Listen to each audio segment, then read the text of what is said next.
O problema dos falsos mestres. Esta é a lição número 2 da classe de jovens. Por que falsos mestres é um problema para a igreja nos dias atuais? O que é doutrina? Como identificar uma falsa doutrina? Fique aqui comigo que você saberá essas e outras respostas. Resumo da lição. Nossas doutrinas estão fundamentadas na Bíblia Sagrada, nossa única regra infalível de fé e prática. É importante entendermos que a Bíblia, ela é a palavra de Deus. É nela que está afirmada a nossa fé. Introdução. A história da igreja sempre foi marcada pela investida de falsos mestres que buscam deturpar a mensagem do Evangelho e ameaçar o progresso espiritual dos cristãos. Já ouviu aquela velha máxima? Sempre quando você está feliz, sempre tem alguém para te atrapalhar na sua felicidade? A ideia do falso mestre é essa daí. Quando vê que você está crescendo espiritualmente, começa a querer mostrar, ensinar algumas situações que são contrárias à palavra. E é interessante que muitas vezes usam a palavra. Você vê, por exemplo, quando Jesus foi tentado lá no deserto por Satanás, Satanás usou o quê? A palavra. Então veja que o Senhor, ele repreendeu Satanás também na palavra.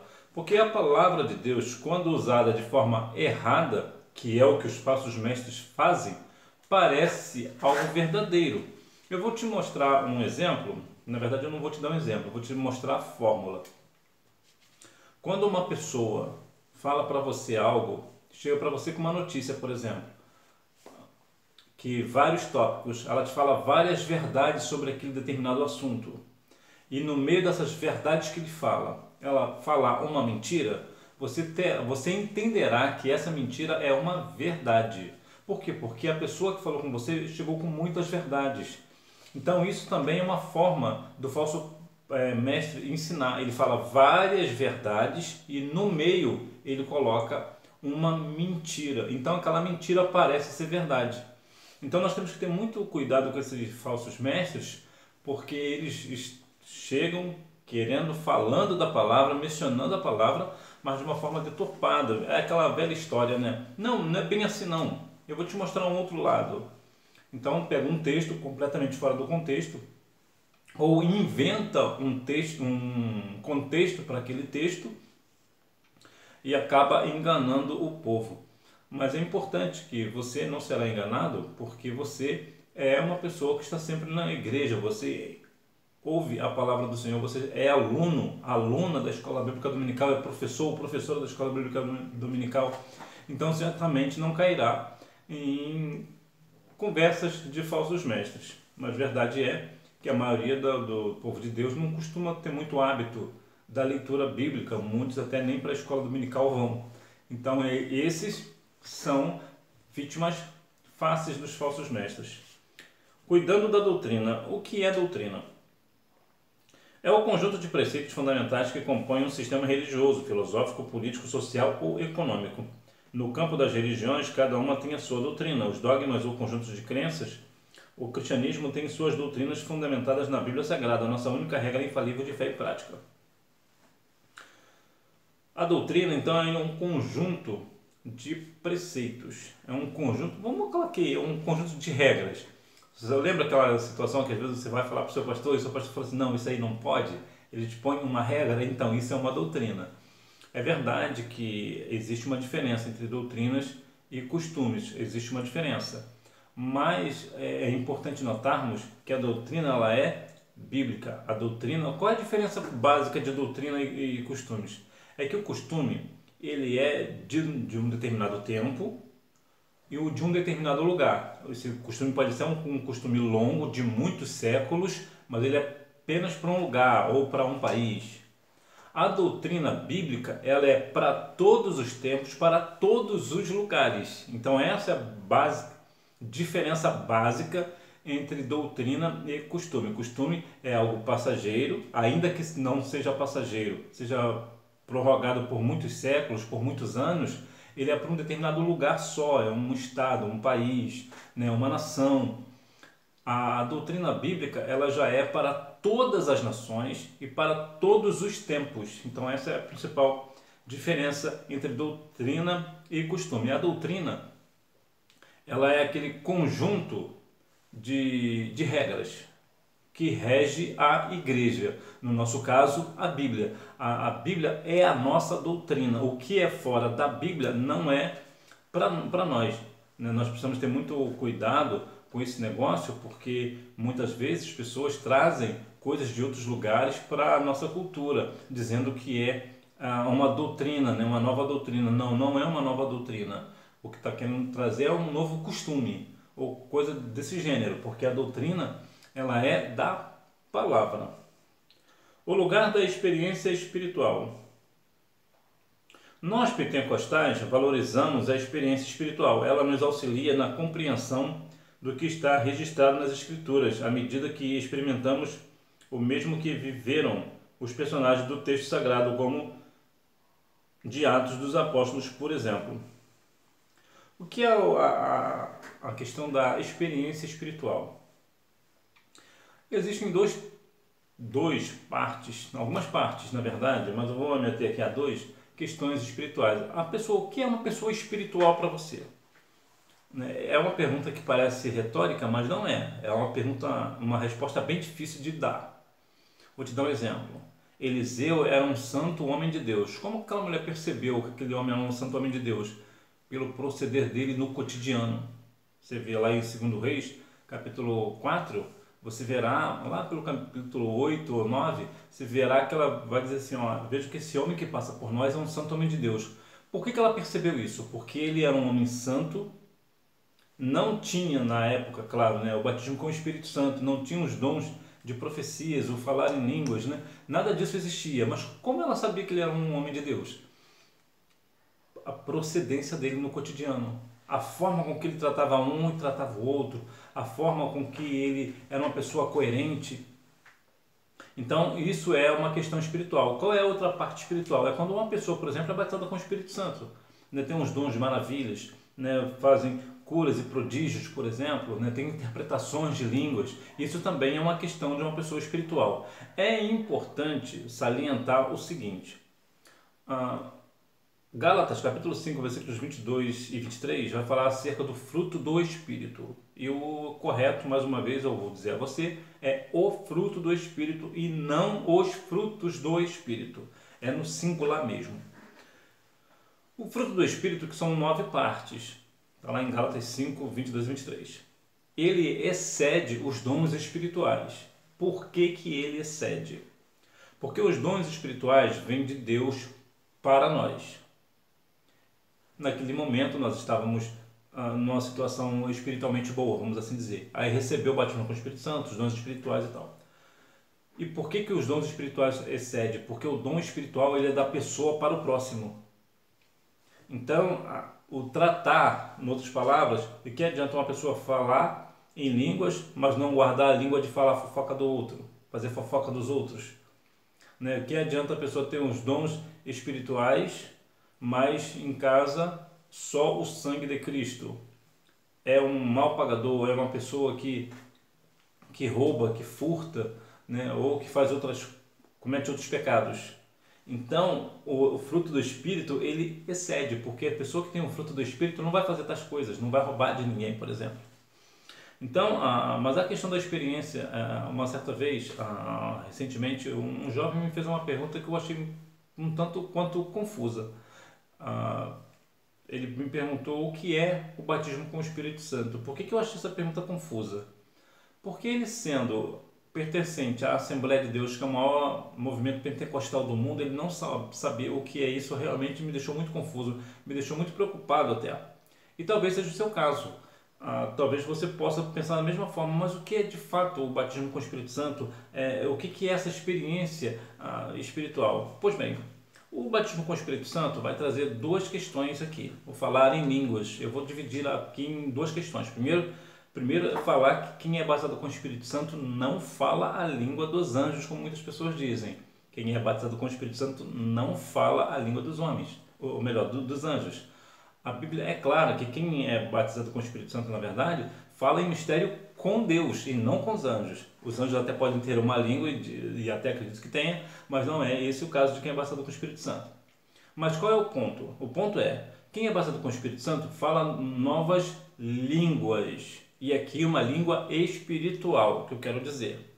E qual é o outro ponto dessa língua? Essa língua também pode ser uma língua natural. Eu vou te falar, vou te dar um exemplo prático.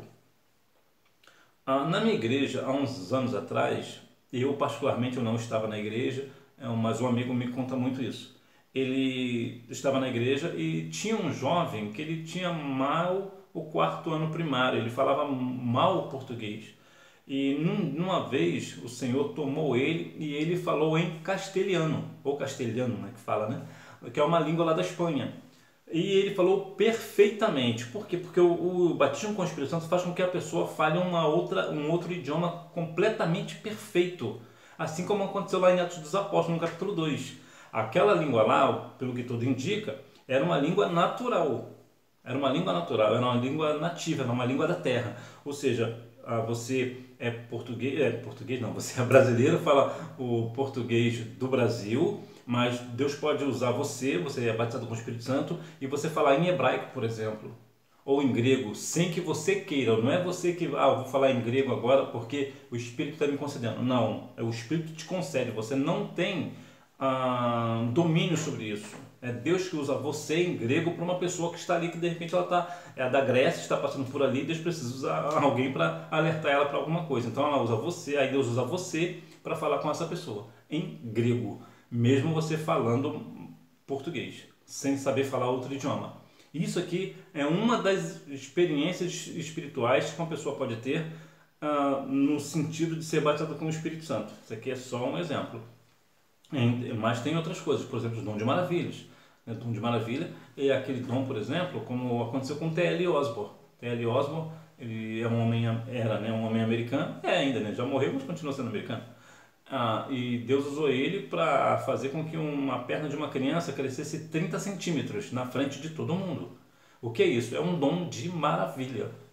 É diferente do de cura, né? O cura, por exemplo, a pessoa está orando e Deus cura a pessoa de câncer. O câncer, curar uma pessoa do câncer é diferente de fazer uma perna maior do que a outra crescer e ficar igual. É diferente. Curas e maravilhas. Então isso aqui é só para a gente ter uma noção do que o batismo com o Espírito Santo pode proporcionar a você, jovem. Então busque o batismo com o Espírito Santo e também para a sua edificação, né? Você busca o Espírito Santo para a sua edificação e para a edificação da igreja. Porque quando você fala em mistério, você se edifica somente a você. Mas quando Deus te usa em profecia, que é um dom dado pelo Espírito Santo para quem é batizado com o Espírito Santo, aí a igreja toda é edificada. Então busque o batismo com o Espírito Santo. Outra doutrina. Não sabemos ao certo que doutrina estranha estava sendo ensinada em Éfeso. O segredo para a preservação da boa doutrina é refutar qualquer ensino que lhe seja contrário.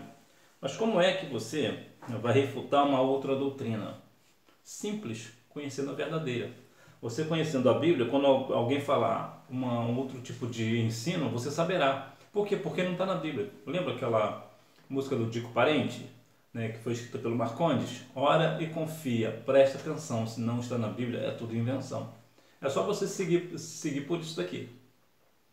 Então, quando uma pessoa está falando de uma outra coisa, usando a Bíblia, inclusive é muito bom a gente ficar alerta sobre isso, porque os falsos mestres, eles não chegam falando de outro livro ou de uma outra situação, eles vêm falando da palavra, eles vêm falando da Bíblia.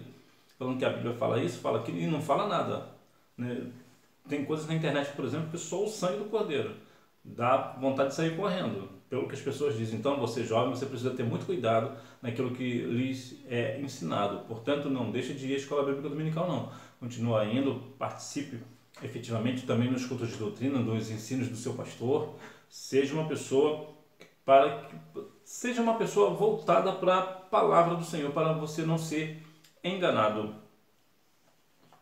A missão de Timóteo, um delegado apostólico. Isso reforçaria a autoridade espiritual do jovem pastor, notadamente diante da sua juventude, certa timidez e da possibilidade de resistência ao seu ensino pela confrontação dos desvios doutrinários. O que temos aqui? temos uma situação interessante. Você jovem, quando você, por exemplo, for chamado para ensinar, as pessoas vão olhar para você com um pouco de uma certa resistência, né? Mas esse aí vai ensinar a gente, essa daí. É interessante que quando uma pessoa faz uma pergunta dessa, você precisa ficar feliz. Por quê? Porque se eles estão falando isso de você, é porque aparentemente eles estão realmente preocupados com a doutrina. Será que esse daí que é tão novo, essa daí que é tão nova, conhece tanto a palavra a ponto de nos saber ensinar? Será que ela realmente vai nos dar um ensino realmente bíblico? Então, se isso acontecer com você, não se entristeça, muito pelo contrário, se alegre. Por quê? Porque você verá que as pessoas estão realmente preocupadas com a doutrina. E nesse caso, o seu pastor, por exemplo, ou o superintendente da escola bíblica dominical, ele vai chamar você de frente para a classe, de frente para a turma. Olha, a partir de hoje essa pessoa vai dar aula para vocês e tal. Receba ele ou receba ela como se estivesse recebendo a mim. Então, essa aqui é a ideia. Por quê? Porque Timóteo, ele era jovem, tinha cerca de 30 anos, então as pessoas tinham uma certa resistência de ouvir um jovem. Como um jovem vai nos ensinar? Como isso é possível? Né? E realmente não é muito diferente hoje. Eu já enfrentei algumas classes que eu tive, eu sentia que as pessoas tinham uma certa resistência para me ouvir. Por quê? Porque eu era jovem e eu estava falando para obreiros. Então realmente é uma situação constrangedora até para mim, eu ficava constrangido de falar para presbíteros, por exemplo, diáconos, e eu ficava, meu Pai eterno do céu, o que eu vou fazer aqui?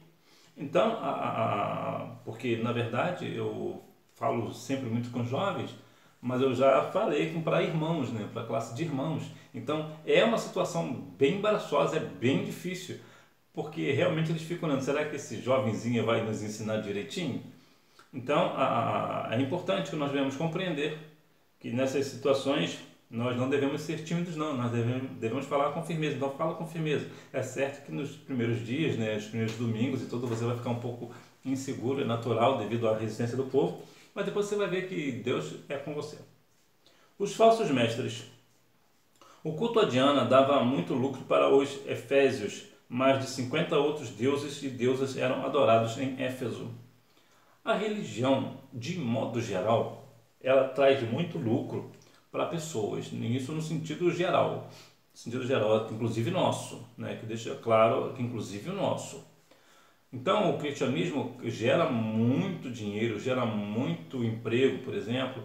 Então, essa questão financeira, ela é uma parte importante de qualquer religião, e eu vou te dar um exemplo prático.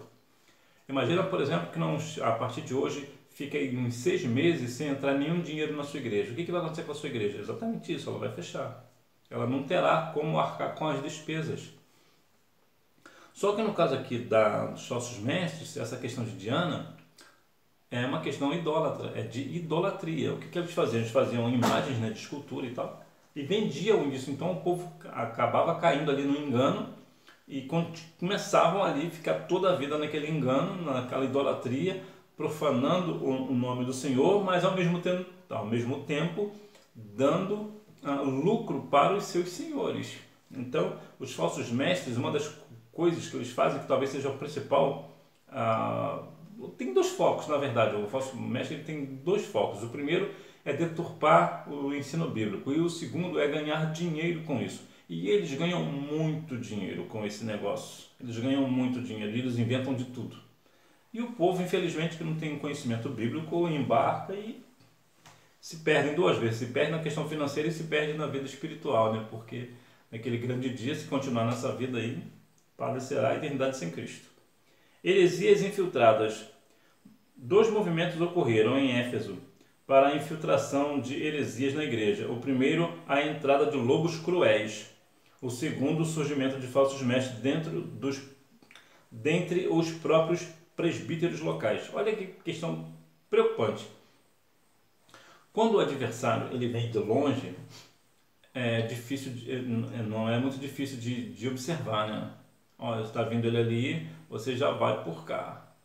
Mas quando é do nosso meio, no caso aqui, os presbíteros locais, quando é, por exemplo, o nosso pastor ou um presbítero nosso, fica muito mais difícil, porque ele já está ali, já está enraizado ali, todo mundo é acostumado com ele, e ele vai falando devagarzinho, vai falando uma coisa aqui, vai soltando uma mentirinha aqui, uma mentirinha lá, e de repente ele minou toda a igreja.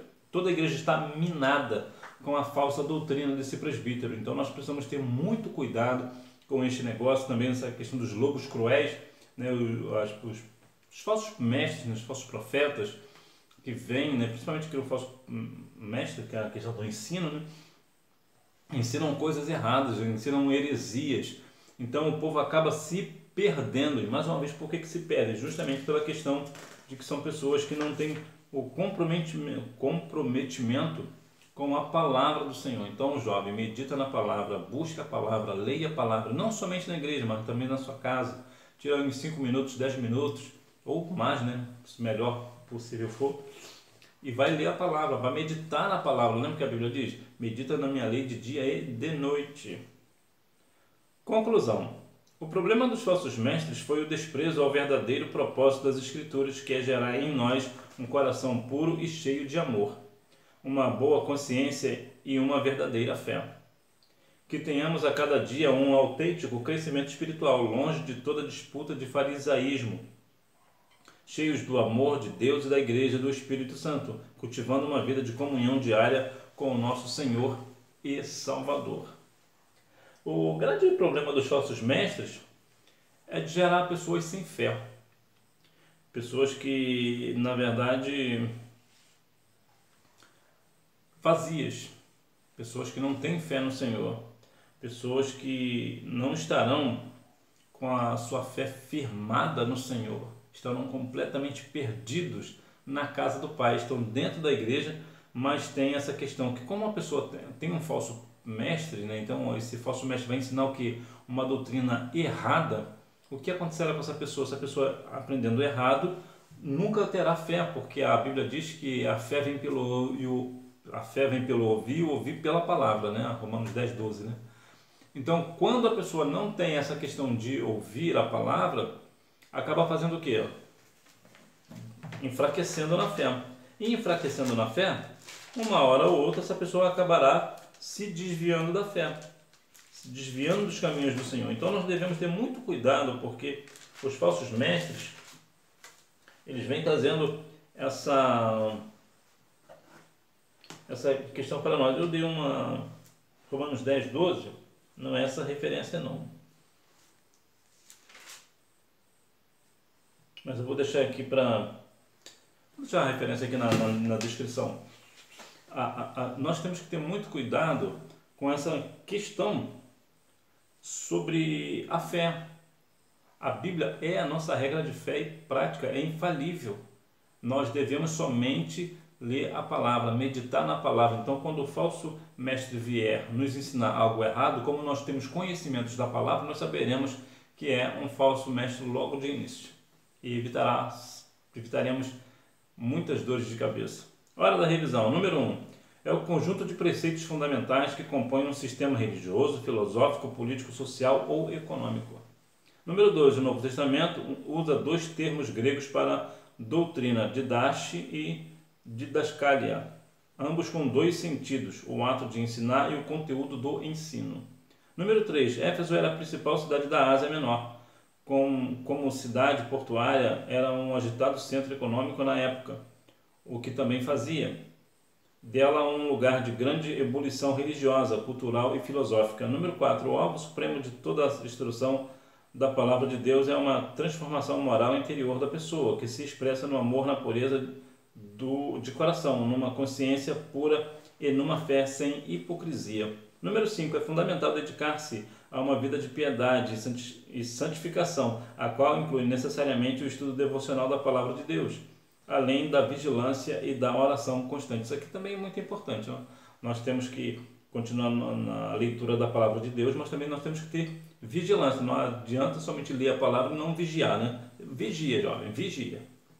E também na questão das constantes orações, né? Nós temos que vir sempre em constante oração, ter nossa comunhão com o nosso Deus. E que Deus em Cristo continue abençoando a sua vida e que nós venhamos a cada dia mais enfrentar com a palavra do Senhor o problema dos falsos mestres. Deus continue abençoando a sua vida e até a próxima aula. Tchau!